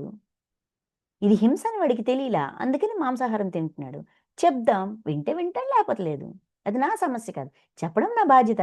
చెప్పాను. వింటే వింటాడు, లేపోతే లేదు. అలాగని వాడు హింసలో ఉన్నాడు కాబట్టి వాడు ఆహ్, వాడి పట్ల చులకన భావము, పనికిరానోడు ఇలాంటి భావనలు పెంచడు. అసలు ఏ అభిప్రాయాన్ని తయారు చేయడు సింపుల్‌గా చెప్పాలంటే. అభిప్రాయాన్ని తయారు చెయ్యడు. ప్రతి ఒక్కడికి విలువిస్తాడు. సమంగానే కలిగి ఉండును. అనగా మూడింటి యందు గ్రాహ్య, త్యాజ్య పొందాలి, వదిలేయాలి. భావములను కలిగి ఉండడు. ఇది బంగారం కాబట్టి దీన్ని పొందాలా, మట్టి కాబట్టి ఇసిరేయాలా, ఇలాంటివి గ్రహించాలి, త్యజించాలి అంటే అలాంటి భావాలు గూడా ఉండవు. దేని విలువ దానికుంది. ప్రతి దాన్ని గౌరవించడం, ప్రతి ఒక్కల్ని అంగీకరించడం, సమభావంతో ఉండడం అనేది డెవలప్ అవుతది. అతడే ధీరుడైన జ్ఞాని. ధీరుడైన జ్ఞాని. తాను నేర్చుకుంటున్న జ్ఞానాన్ని ధైర్యంగా ఆచరణలో పెడతాడు. అందుకే ధీరుడైన జ్ఞాని. అప్రియములకు గాని, నిందాస్తుతులకు గాని తొణకడు. నచ్చింది, నచ్చలేదు. నిందించారు, స్తుతించారు, మెచ్చుకున్నారు, రియాక్షన్ ఉండదు. బయటికి ఓహ్! Thank you. అవునా! నిన్ను బాధ పెట్టానా? సారీరా. ఇలాగా బయటికి బయట ప్రదర్శించాల్సింది ప్రదర్శిస్తాడు. కానీ లోపల జీరో. చెకింగ్ మాత్రమే చేస్తాడు. చెకింగ్ చేయకుండా మానడు. కానీ రియాక్షన్ తయారు చేయడు. లోపల ద్వేషాన్నో, ఇంకోదాన్నో, మోహాన్నో, కోరికనో ఇంకోటి డెవలప్ చేయడు. అలా బ్యాలెన్స్‌గా ఉంటాడు. అది తొనకడు. అనగా రెండింటి యందు సమస్థితిలో ఉంటాడు. ఏదొచ్చినా తీసుకుంటాడు. నిందించు, సంతోషంగా తీసుకుంటాడు. స్తుతించు, మెచ్చుకో, సంతోషంగా తీసుకుంటాడు. నచ్చిందివ్వు, హ్యాపీగా తీసుకుంటాడు. నచ్చనిదివ్వు, హ్యాపీగా తీసుకుంటాడు. ఎందుకంటే అక్కడ ఏ నేను ప్రవర్తించడానికి కారణం ఇక్కడున్న నేను గాదు, నా ఆత్మ గాదు, పరమాత్మ గాదు. నేను తయారు చేసిన నా గుణమే కారణం కాబట్టి, నేను ఎవరిని తప్పు పట్టాలి? ఎందుకు తప్పు పట్టాలి? అంటే ఈ ఈ ఈ గుణం ఉంది అనేది ఈ పరిస్థితి నాకు తెలియజేస్తుంది. ఈ పరిస్థితి నాకు తెలియజేస్తుంది కాబట్టి, తెలియజేస్తున్న విషయాన్ని పట్టుకొని దాన్ని సరిజేసేస్తే పోయేదానికి అందరిని పట్టుకోవడం ఎందుకు? అంత క్లారిటీలో ఉంటాడు. 25 మానవమానముల యందును, మిత్రుల యందును, శత్రువుల యందును సమభావంతో ప్రవర్తించువాడును. విధ్యుక్త కర్మలను ఆచరించుచు కర్తృత్వాభిమానం లేనివాడును అయినవాడు త్రిగుణాతీతుడు అనబడును. మానము, అవమానము, మిత్రుడు, శత్రువు అందరి పట్ల సమభావం. అందరూ నా వాళ్ళే. నా వాడు కానివాడంటే ఎవరు? ఈ సృష్టిలో స్నేహము, సహాయం తప్ప ఇంకోటేమీ లేదు. అందరూ నా వాళ్ళే అని ఫస్టే చెప్పేశారు కదా! ఈ సృష్టిలో ఉన్న ప్రాణులన్నిటికీ మూల ప్రకృతి తల్లి, తండ్రి, పరమాత్మ. ఇంక ఎవరు వేరు? ఎవరెక్కువ? ఎవరు తక్కువ? ఎవరు వేరు? ఈ క్లారిటీ వచ్చేస్తది గదా! అందుకని సమభావంతో ఉండగలుగుతారు. ఏదో అసమానతొచ్చింది. దేని కారణం? ఏ కారణం వల్ల వీడిని నేను శత్రువుగా భావిస్తున్నాను? ఏ గుణ ప్రభావంతో? ఏ దుర్గుణ ప్రభావంతో అనిపిస్తుంది నాకిలాగా? వీడు నాకు మిత్రుడు అని స్పెషల్‌గా అనిపిస్తుంది. ఈ మిత్రత్వం వెనక కారణమేంటి? ఈ ఈ ఈ మానం ఈ గౌరవానికి కారణమేంటి? ఈ అవమానానికి కారణమేంటి? అని తనలో ఉన్న కారణాన్ని చెక్ చేసుకుంటాడు. సమంగా ప్రవర్తిస్తాడు. విద్యుక్త కర్మలు. విద్యుక్త కర్మలు, విధిలో ఏ కర్మలను ఆచరించడానికైతే నేను ఈ జన్మ తెచ్చుకున్నానో ఆ కర్మలన్నిటిని చక్కగా ఆచరిస్తూ కర్తృత్వాభిమానము, నా వల్ల జరుగుతోంది అనేది లేకుండా, ఇది నా ప్రాయశ్చిత్తం, విధిలో నేను ఈ కర్మల్ని ప్రాయశ్చిత్తం పూర్తి చేసుకోవడానికి తెచ్చుకున్నానే తప్ప ఇంకొక కారణం లేదయ్యా అని ప్రాయశ్చిత్తంగా భావించి విధిలో తెచ్చుకున్న అంటే ప్రారబ్ధంలో తెచ్చుకున్న కర్మల్ని చక్కగా ఆచరిస్తూ ఉన్నవాడు గుణాలకి అతీతంగా ఉన్నవాడు. ఫైనల్గా ఎక్కడికి వచ్చారండి? విద్యుక్త కర్మల్ని కర్తృత్వాభిమానం లేకుండా, అంటే నిష్కామ కర్మ చేసేవాడు. ఎప్పుడైతే మనం కర్మని నిష్కామంగా చేయగలుగుతామో, ఇది నా ప్రాయశ్చిత్తం అనే ఒకే సింగిల్ పాయింట్ ఎజెండాలో వెళ్ళగలుగుతామో, మనం అన్నీ అంగీకరిస్తాము, అన్నిటినీ తెలుసుకుంటాము, కారణాన్ని వెతుక్కుంటాము, క్షమ కోరుతూ, క్షమ ఇస్తూ, కృతజ్ఞతతో ఉండగలుగుతాము, గుణ ప్రభావాన్ని కూడా దాటగలుగుతాము. ఇన్నున్నాయి దీని వెనక. నెక్స్ట్, అనన్య భక్తి యోగము ద్వారా నన్నే నిరంతరము భజించువాడును, ఈ 3 గుణములకు పూర్తిగా అతీతుడైన వాడును అగు పురుషుడు సచిదానంద ఘన పరబ్రహ్మ ప్రాప్తికి అర్హుడు. అనన్య భక్తి యోగము ద్వారా నన్నే నిరంతరము భజించువాడు, ఏ స్థితిలోనైనా సరే పరమాత్మ యందు విశ్వాసాన్ని ఉంచి ఆయనతో కనెక్ట్ అయ్యి ఆయన నుంచి సమాధానాలు తెచ్చుకుంటూ 3 గుణాలకి పూర్తిగా అతీతంగా ఉండగలగడం సాధ్యం. ఆ పురుషుడు అంటే ఆ ఆత్మ సచ్చిదానంద ఘన పరబ్రహ్మ ప్రాప్తికి అర్హుడగును. అంటే ఆ పరమాత్మ యొక్క తత్వాన్ని అర్థమవుతుంది ఆడికి. ఆడు అర్థం చేసుకుంటూ ఆచరణలో పెడతాడు. ఆచరించి వాడదవుతాడు అని చెప్తూ, ఏలనన అంత ధైర్యం, అంత ఖరాఖండిగా, అంత స్ట్రాంగ్గా ఎలా చెప్పగలుగుతున్నారు అంటే, ఏలనన అట్టి శాశ్వత పరబ్రహ్మకును, అమృత తత్వమునకును, సనాతన ధర్మమునకును, అఖండ ఆనందమునకు నేనే ఆధారము. వాడు పరమాత్మగా ఎలా మారగలడంటే, వాడికి ఆ పరమాత్మ మీద విశ్వాసం ఉంది కాబట్టి, ఆ పరబ్రహ్మ తత్వాన్ని, అమృత తత్వాన్ని, అంటే ఆ పరమ ఆనందాన్ని, సనాతన ధర్మం, సృష్టి ఎప్పుడైతే తయారు చేయబడిందో, ఆ సృష్టిని తయారు చేస్తున్నప్పుడే దానికంటూ కొన్ని రూల్స్ అండ్ రెగ్యులేషన్స్ అనేవి కూడా తయారు చేయబడ్డాయి. విశ్వము, విశ్వ నియమాలు కలిసి తయారు చేయబడ్డాయి. ఆ విశ్వ నియమాలన్నిటిని నేర్పిస్తుంటాను, చెప్తా ఉంటాను. ఎక్కడ ఏ నియమాన్ని ఉల్లంఘిస్తున్నావు, ఏ నియమం కారణంగా ఇది ఈ ఈ కార్యకారణ సంబంధం ఉంది, ఇది నీకు ఇవ్వబడింది, ఈ పరిస్థితిలో నువ్వెందుకు, ప్రతి దాని వెనుక నియమం ఉంది. కాలానికి నియమం ఉంది, కర్మకి నియమం ఉంది, ఆత్మకి నియమం ఉంది. ప్రతి దానికి నియమ నిబంధనలు, విశ్వ నియమాలనే ఉన్నాయి. ఆ నియమాలు మనకు తెలియనప్పుడు ఆయన తెలియజేస్తారు. అందుకే వీటన్నిటికి నేనే ఆధారం. నేను తయారు చేశాను ఇవన్నీనా. సో నాకు తెలుసు, ఎప్పుడు దేని విషయంలో డౌట్ వస్తే ఆ నాలెడ్జ్ నేను అందించడానికి రెడీగా ఉన్నాను. కాబట్టి నువ్వు ఆ స్థితికి ఎదుగుతావని ధైర్యంగా చెప్పగలుగుతున్నాను. అఖండ ఆనందమునకును, అఖండం అంటే ఖండించడానికి వీలేదు, అన్కండిషనల్, ఇంకా పూర్తి ఆనందం, నేనే ఆధారము. ఆయనే మూలం, వీటన్నిటికి ఆయనే మూలం. కాబట్టి వీటన్నిటికి సంబంధించి ఏ నాలెడ్జ్ అయినా, ఏ ట్రైనింగ్ అయినా, ఏ సలహాలు, సూచనలు, ఇన్ఫర్మేషన్ అయినా సరే ఆయన నుంచి మనం పొందొచ్చు. అనన్య భక్తి, నిష్కామ కర్మ గుణాల్ని దాటించడానికి హెల్ప్ చేస్తుంది, ఆ స్థితికి ఎదగడానికి కూడా హెల్ప్ చేస్తుంది. ఈ విధంగా ఎదగొచ్చు అని చెప్తారు. అయితే అర్జునుడు అడిగిన గుణాతీతుడి లక్షణాలు, వీటికి ఇంకా సమాధానాలు ఉన్నాయి. ఇక్కడతో గుణాల గురించిన ఈ ఈ ఈ టాపిక్ అనేది ఇక్కడతో ఆగుతుంది. ఇక్కడ నుంచి ఏమవుతుందంటే, ఇంతవరకు గుణాల గురించి తెలుసుకున్నావు కదా, ఇప్పుడు వెళ్ళి చెకింగ్ చెయ్యి. నీ ఆత్మలో, నీలో అసురీ లక్షణాలు ఉన్నాయా, దైవీ లక్షణాలు ఉన్నాయా, ఏ లక్షణాలనైనా ఇప్పుడు చెకింగ్ చెయ్యి అని చెప్పి ఇంత పెద్ద లిస్ట్ ఇస్తారు.